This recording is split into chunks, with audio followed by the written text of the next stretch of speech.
On a stormy night, Maya Thompson, an overworked waitress struggling to care for her sick mother, stops to help a stranded elderly man on a deserted highway.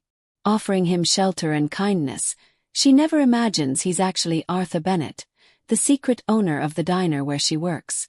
What happened next will reveal a hidden world behind the diner's walls, where kindness is rewarded in ways Maya never dared to dream. But before we dive into what happens next, I'd love to know, where are you tuning in from today? Drop your country in the comment below and please like the video. Thank you. Now let's continue. The sky looked like it had swallowed all the light in the world. Rain poured in violent sheets, slapping against the windshield of Maya Thompson's old silver Honda as she drove home from her late-night shift at the Blue Harbor Diner. Her wipers squeaked in frantic rhythm, barely clearing her view.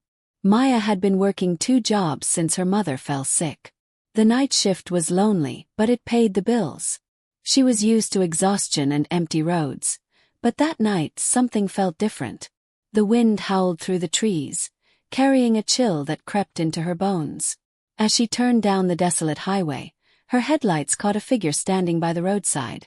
A man, elderly and soaked, waving his arms beside a stalled car. Maya's first instinct was hesitation. The hour was late, the rain was fierce, and she was a woman alone. But then she saw the man's trembling hands and his desperate attempt to hold an umbrella that had long surrendered to the storm. She sighed, pulled over, and rolled down her window just enough to speak. "Sir, are you okay?" The man leaned closer, his face lined with both age and gratitude. "My car, it just died on me," he said, his voice shaking from the cold. "Tried calling for help, but there's no signal out here."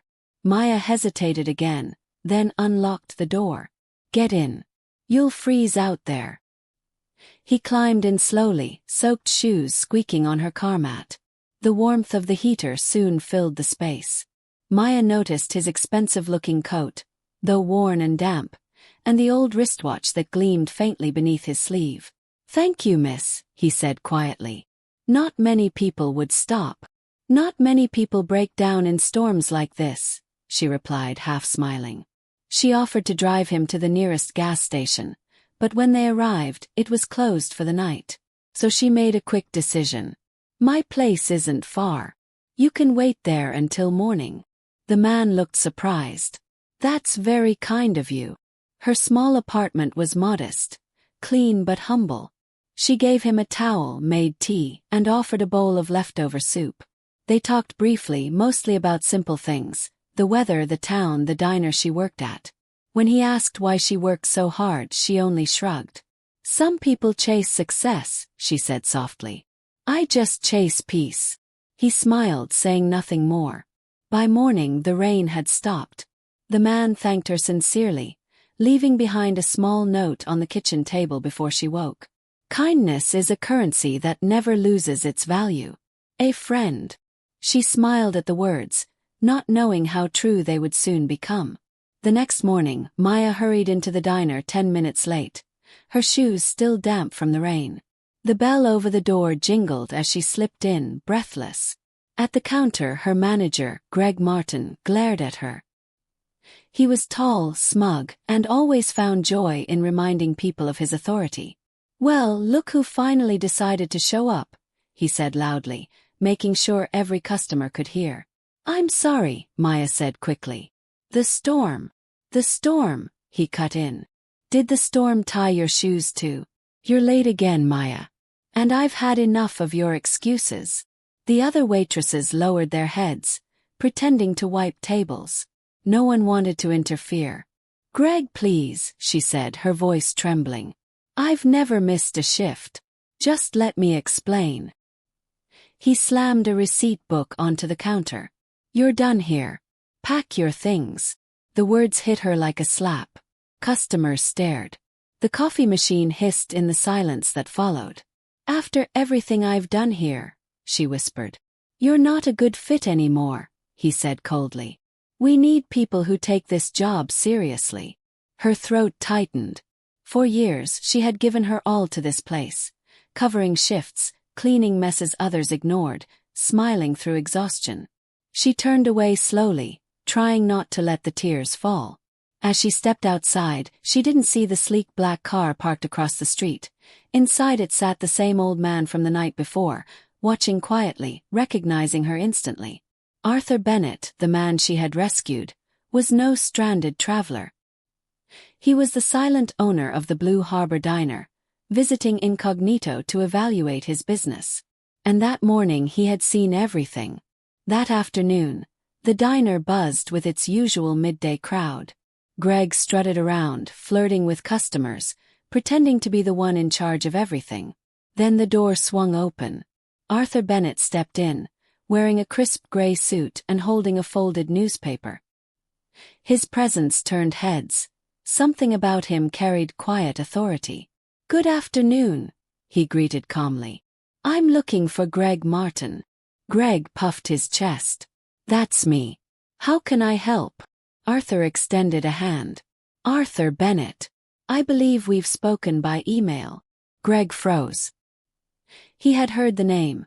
Bennett was the diner's unseen owner, the one who sent their paychecks but never visited. His tone instantly changed to flattery. "Mr. Bennett. What a surprise. I didn't know you'd be visiting today." Arthur smiled faintly. "I like surprises. Keeps people honest." He walked around slowly, observing the space, the staff, the customers.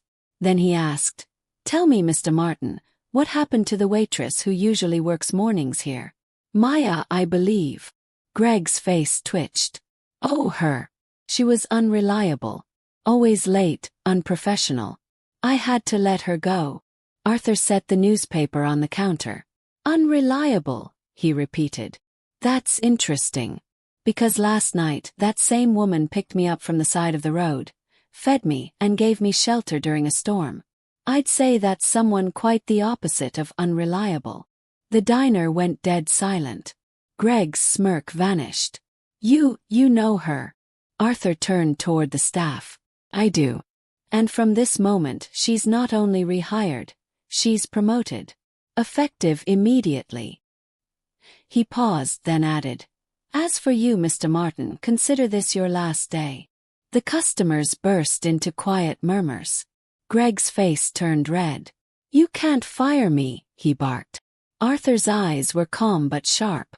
"You fired yourself when you forgot how to treat people." As Greg stormed out, Maya entered, stunned to find everyone staring at her. Arthur smiled warmly and said, "Welcome back, Ms. Thompson. Let's rebuild this place together." And for the first time in years, Maya felt seen. Weeks turned into months. Under Maya's gentle leadership, the diner transformed. The atmosphere changed.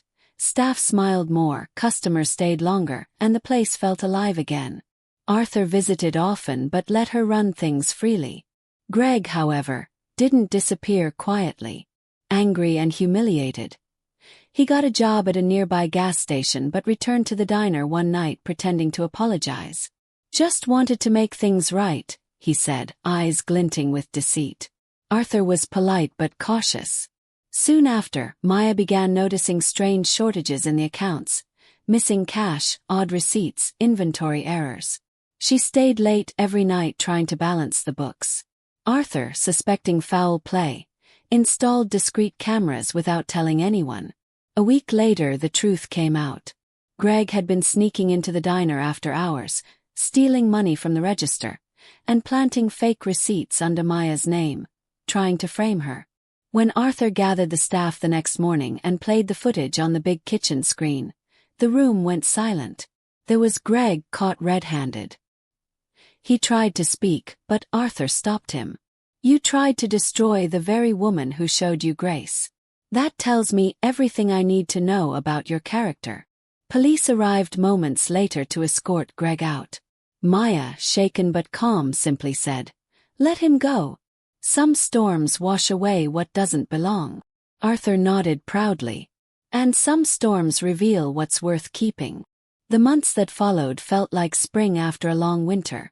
The Blue Harbor Diner received a fresh coat of paint, new lighting, and a name change. Rainlight Diner, in honor of the night everything began. Maya became co-owner beside Arthur, who treated her like family. Under her management, The diner grew into a local gem, a place where people didn't just eat, they belonged. Posters went up around town. Rainlight Diner, where kindness is served daily. On the day of the grand reopening, Maya stood before the crowd, her heart full. "This place once gave me a job," she said, voice trembling. "But now it gives people hope. Because sometimes, the smallest act of kindness can change everything." Arthur placed a hand on her shoulder and whispered, "You've earned every light in this room." The audience clapped as the neon sign flickered to life above the door, Rainlight Diner glowing softly against the evening sky. A few months later, Maya drove through town on her day off. At a small car wash, she spotted a familiar figure scrubbing tires with weary hands. Greg. His hair was unkempt, his clothes faded, but something in his face looked different. She parked and approached quietly. He looked up, startled. "Maya," he muttered, wiping his brow. "Didn't expect to see you here." She smiled gently. "I was just passing by."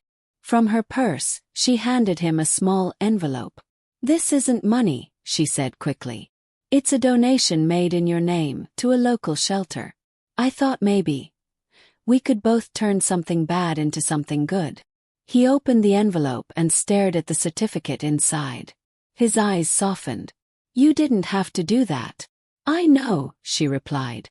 "But kindness isn't something we do because people deserve it. We do it because the world needs it." For the first time, Greg smiled sincerely. "Maybe you were the better boss all along." Maya laughed softly, then said, "Take care of yourself, Greg."